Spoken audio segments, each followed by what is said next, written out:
వేసుకుంటే వేసుకున్నారు ఏమైంది ఇప్పుడు వేసిన వాళ్ళకన్నా నేను పెద్ద మగోడినా అంటే నువ్వు ఆ టైపా నీకు నాకు దోసనక్క ఒరే మొగళ్ళారా వచ్చి రాత్రిపూట వచ్చి తలుపులు కొట్టమన్నారా ఫోన్ చేయండి వచ్చేసి ఇల్లు కూర్చున్నావు అని చెప్పాం కదా తొందర ఎంతకన్నా ఎందుకు తొందర వెయిట్ ముందుంది ముసళ్ళ పండగ అని ఇప్పుడు వచ్చి మా పిల్లల్ని వాళ్ళని బెదిరించి తీసుకెళ్ళటం ఎందుకు అయ్యా రాంబాబు గారు మిమ్మల్ని కేసు పెట్టాం రాపలే తెలుసుకున్నాం 3 నెలల పాటు రాపలు ఉంచుతాను మా లోకేష్ గారు చెప్పాడు ఇప్పుడు నువ్వేమన్నా మా లోకేష్ గారు చెప్పాడు చూసావరా దీని తలపొగరు రండి అంటే బట్ట సర్దుకు నేనే వెళ్తా ఏం ముందుకు వచ్చి గొడవ మళ్ళా వచ్చాడమ్మా ఉచిత సేకరుడు చూసి వెనకడుగు ఇట్లా ముందడుగు ఇట్లా ఏదో వాళ్ళ ప్లాన్ ఏదో ఉంది వాళ్ళు ఏ అడుగు వేసినా మనం సిద్ధంగా ఉన్నాం ఇంకేమన్నా అటు చూడు బే తుప్పు పట్టిన రాడ్డు ఇసుకు అందరూ తాల్తే ఇది ఉప్పు కారం బాగా దట్టించిన కేరళ కర్రయం ఇది పెట్టి చిలికితీయో నా పక్కన ఉన్నాయి నీ ముందడుగు వేశారు కదా లోపల పెట్టారు కదా రాజమండ్రి జైలు పంపించారు ఒక కేసు పోతే మళ్ళా మంగళగిరి ఒక కేసు పెట్టారు ఫేస్ చూస్తేనే తెలుస్తుందిరా నీచ్ కమీన్ కుత్తేలు మీరేనని అవును బాబు ఇంకే కేసు దొరికినట్లేదు దొరికితే ఆ కేసు కూడా పెట్టేవాళ్ళు అంత పని చెయ్యక్రా అయ్యా కృష్ణ రామ అంటూ బతికేస్తాం పడకపోతే వాళ్ళు సస్పెండ్ చేస్తారని భయం మొన్న ఈ కేసులో 11 మంది సస్పెండ్ చేశారు కదా వాళ్ళ పోలీసు వాళ్ళ బాధ పోలీసు వాళ్ళది ఇది ఒక్కడే ఇంటెలిజెంట్ సార్ ఇది మాత్రం తీకండి ఓకే క్యూట్ బాయ్ ఈరోజు వచ్చిండా సైంటిస్ట్ బాగా గమనిస్తే ఆంధ్రప్రదేశ్ లో ఆంధ్ర రాష్ట్రంలో ఏదన్నా ఒకటేరా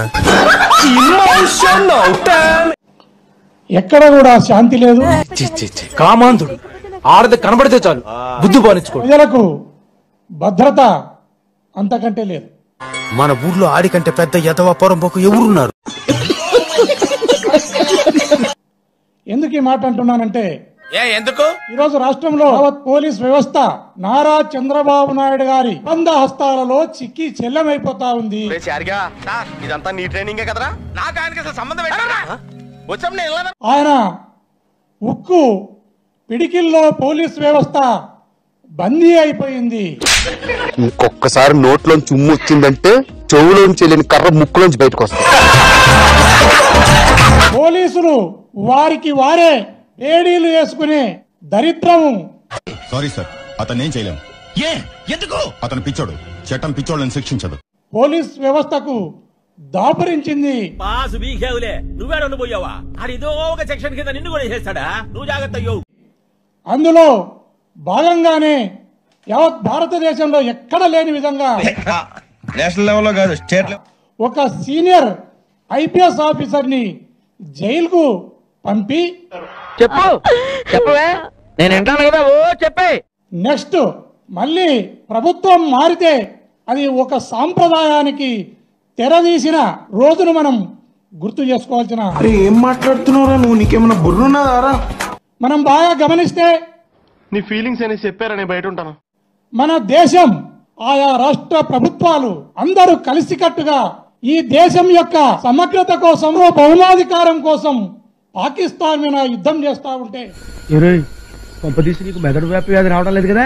ఏం లేదు, నీకు కూడా మెదడు పెరుగుతుంటేను అనుమానం వచ్చింది. కూటమి ప్రభుత్వం మాత్రం మా వైఎస్ఆర్ కాంగ్రెస్ పార్టీ మీద యుద్ధం ప్రకటించింది.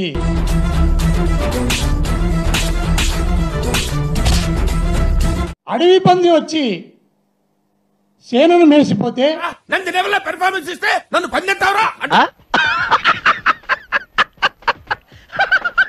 పొలాన్ని మేసిపోతే ఊర పంది చెవులు కోసినట్లు దీన్ని ప్రజలందరూ కూడా గమనించాలి అని నేను వేడుకుంటున్నాను. ఎక్కడెక్కడ తింగర్ నా కొడుకులు మనకే తగులుతున్నారు. ఈరోజు రాష్ట్రంలో ఎక్కడ చూసినా హత్యలు, తప్పుడు కేసులు, అక్రమ అరెస్టులతో.